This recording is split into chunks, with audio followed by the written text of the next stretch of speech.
Well,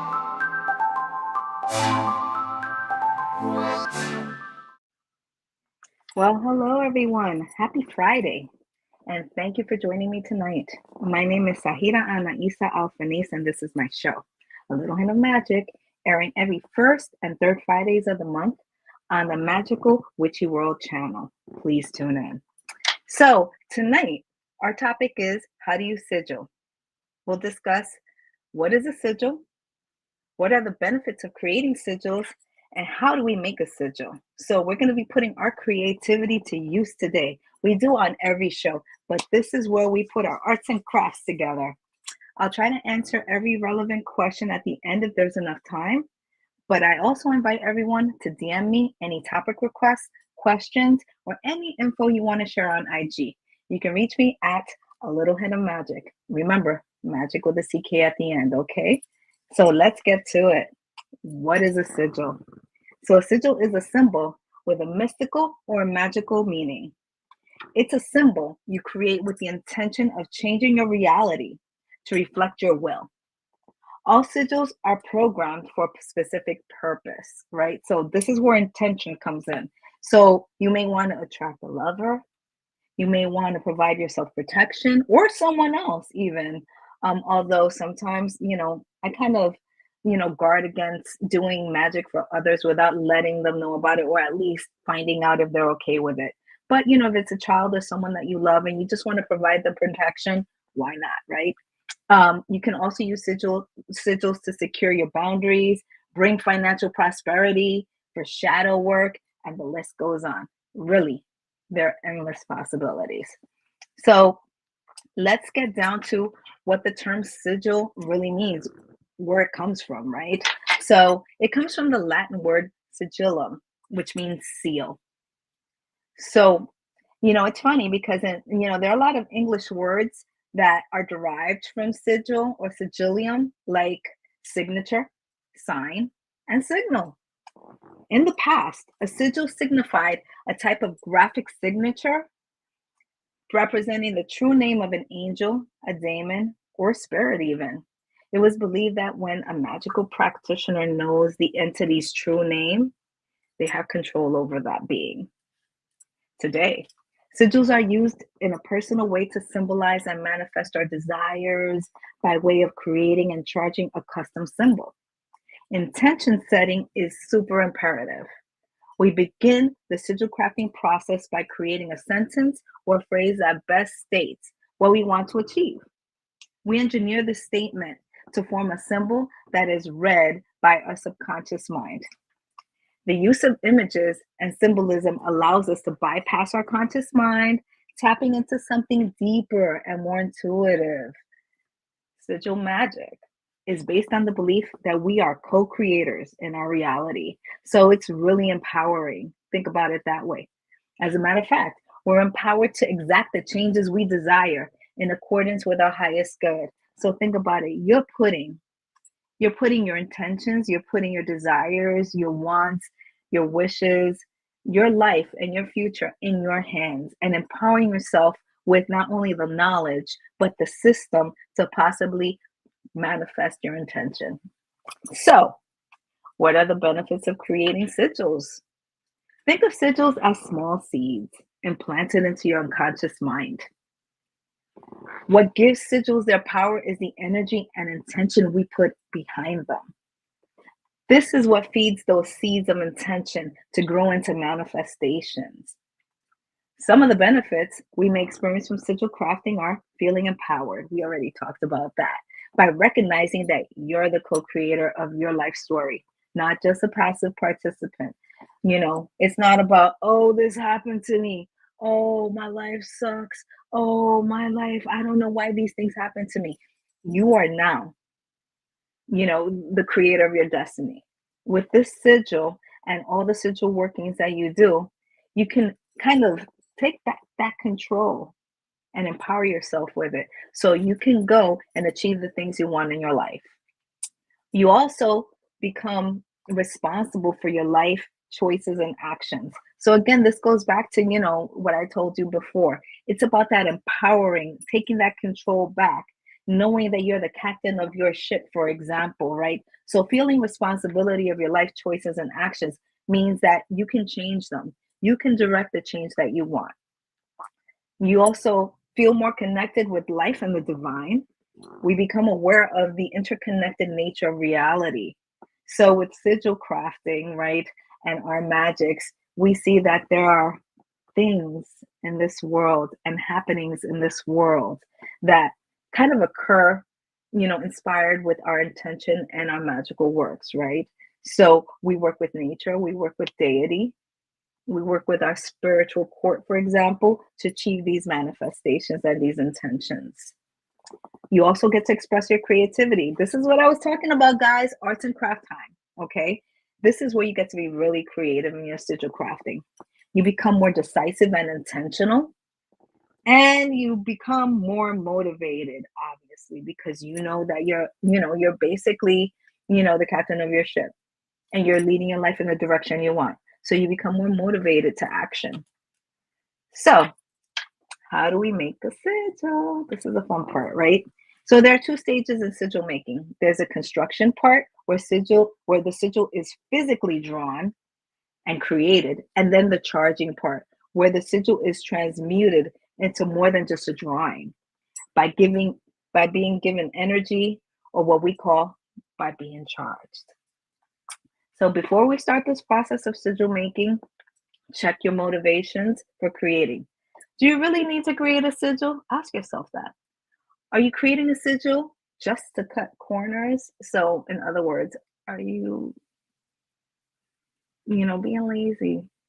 Because, sometimes the job that we want or the position that we want, if we work hard enough to get it, we can. And it doesn't require any magical work. So just, check yourself, figure out if this is even necessary to do this work, right? Remember, to manifest, you must put in the work.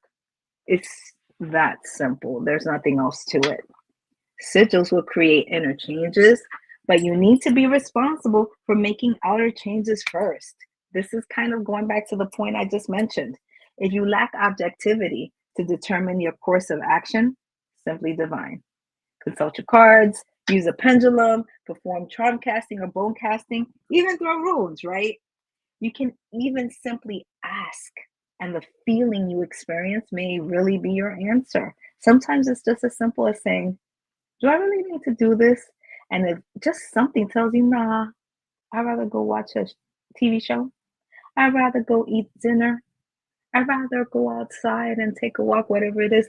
That means, nah, you don't need to do it. Just keep that in mind. Trust your intuition and trust yourself. So here are some simple and easy steps for sigil making. First of all, most important part, create a safe space, right? So this means like creating a magical circle of protection, cleansing your area, making sure that your working altar is completely cleansed of energies, whether it be positive or negative at this point, because you don't want anything kind of, footsing away with your sigil work. So I rather just reset the energetic balance on my altar and reset it to 0, right? Choose your sigil type also, right? We have destructible sigils. You destroy them to activate them. So the energy it takes to destroy the sigil creates the burst of energy needed to power it up. So think about it. Sometimes when we make our sigils, we might light them up, right? And let them turn to ash, right? And as we light them up and they turn to ash, all our intentions, all our desires, all our prayers, right? All our wishes are going to divinity, right? And that's really what you want, right? Another sigil type is temporary. Sigils that eventually disappear over time. So the most common types of sigils are the ones drawn on your skin. You could literally take a Sharpie and draw a sigil on your skin, right? And that works, right? You use non-permanent ink. This tends to be permanent ink, but over time it'll wipe off, I promise. Or even carving a candle with that sigil that will eventually be lit and melted down. So that's temporary. And then there's permanent. This is made to last and be active for a long time. So due to its longevity, keep in mind, due to its longevity, these types of sigils need to be recharged over time so that they remain active. Because over time, it's like a battery, it starts to wear down a little bit. So you have to put a little charge back into it and it powers right back up. For example, when you paint a sigil on the wall, that's kind of a permanent sigil, right? So what you can do is you can paint a sigil on the wall and then paint right over it. The sigil still remains behind that paint, right? No one sees it, but you know it's there. And you can even touch it. Just remember what place it's in. You can touch it to kind of charge it or empower yourself with that sigil, right? You can carve into furniture. You can etch into pottery. And, there's so many endless ways that you can create a permanent sigil. So just play around with the things that you want to do. And trust me, you'll come up with something that really works for you and that will manifest your intentions. So next, we're going to draw the sigil. The first step is to form your intention as a statement using the present tense.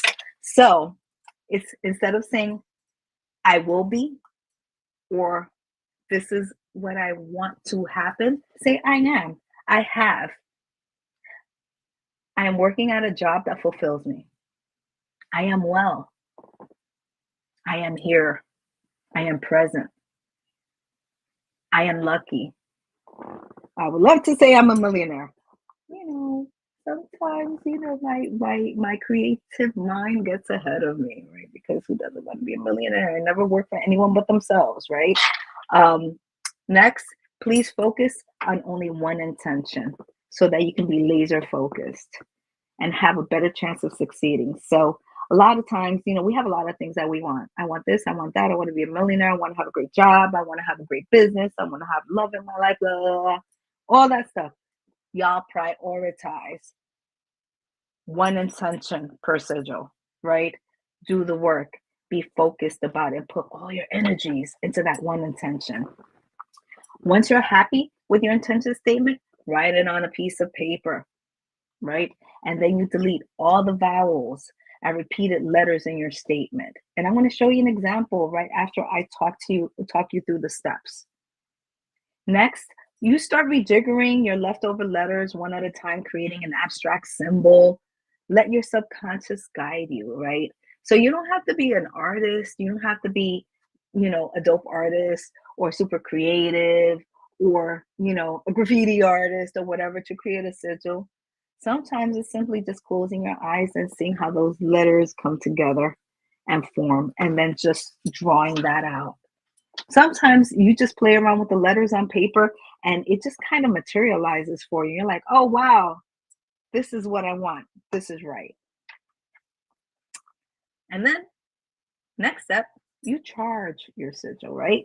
You spend a few minutes with the sigil, placing your hands over it, visualizing a warm light flowing from your hands into the paper.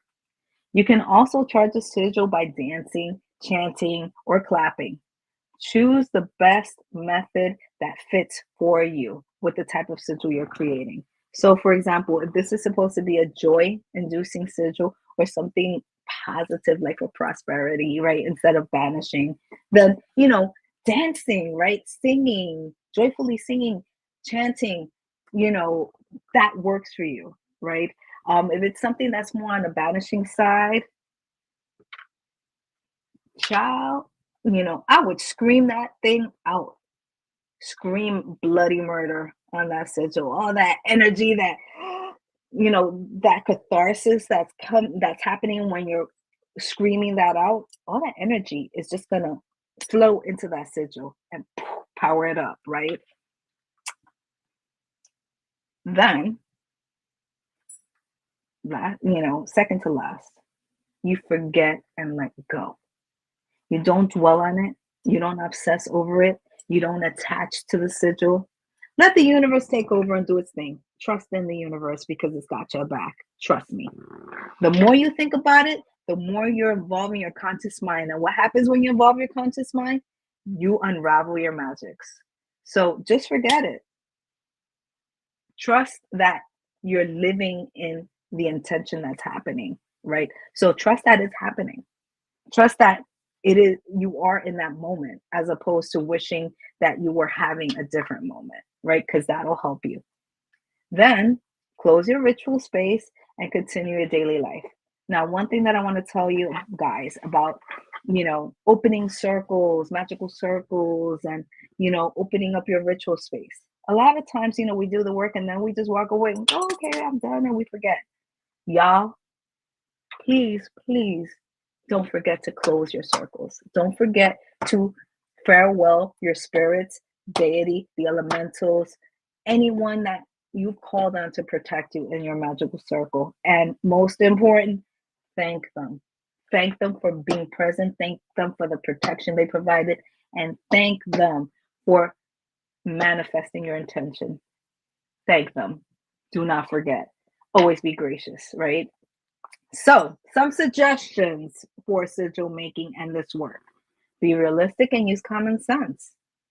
Try to pick something that has a decent possibility of happening. When Sonia talks about, I won the lotto, I am a millionaire, for example.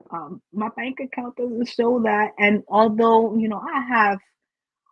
I believe that, great things happen and that all is possible, but most likely that's not going to happen. So I am not going to do sigil work against lotto, gambling, games of chance, all that good stuff.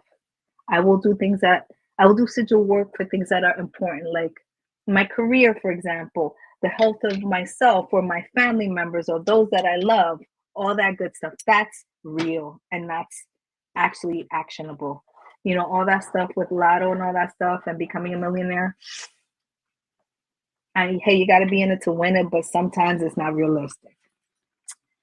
And secondly, phrase your intention in a positive way to better engage your subconscious mind. Again, when we say, I don't want, I want to, please provide, it becomes it's almost like you're countering your magics. You say, I am, I have, here it is, I'm living in this moment, because it will just be more positive for you. If you believe in your mind that you're living in the moment, then reality will kind of shift right to that mindset, or at least we hope it will, right? And then lastly, get to it, right? And I hope that you have an amazing time sigil crafting. So I want to show you guys some of the stuff. Like, I did this real quick, so don't judge me. It was a few minutes. It's probably reversed. I apologize, but this says I am well, right? And then I showed you how I crossed out the duplicate letters as well as the vowels. And these are my leftover letters, MWL. And then this is my little sigil. Now, it could be cuter, but you know what I love about it? This looks like a heart. And I'm all about the hearts. I'm all about the love. So it kind of worked out for me, honestly. And I did it really quickly, not even thinking about it. So I know that was my subconscious mind or my unconscious mind. It wasn't my conscious mind, because I would have tried to engineer and rejigger everything to perfection. And, that's the way my mind works. So you just kind of have to let loose and let go, right? And again, like I said before, I hope you have a wonderful time sigil crafting. So as we come to the end of our time together this week, I want to make sure that you can connect with me to ask questions, share info, or even suggest future topics. Your input is so necessary. So I want to hear from all of you. Again, please don't forget, follow and DM me on IG at A Little Hint of Magic. That's magic with a CK at the end. Don't forget. Thank you for your time. And I'm looking forward to seeing everyone May 3rd at 7 p.m. Eastern, where we'll be blending the Finding Your Tranquility Moisture Balm. I'll be posting the ingredients list so that you can blend with me on my IG at A Little Hint of Magic. Please look for it in the next few days. Have a wonderful weekend and blessed be. Thank you once again. Be well.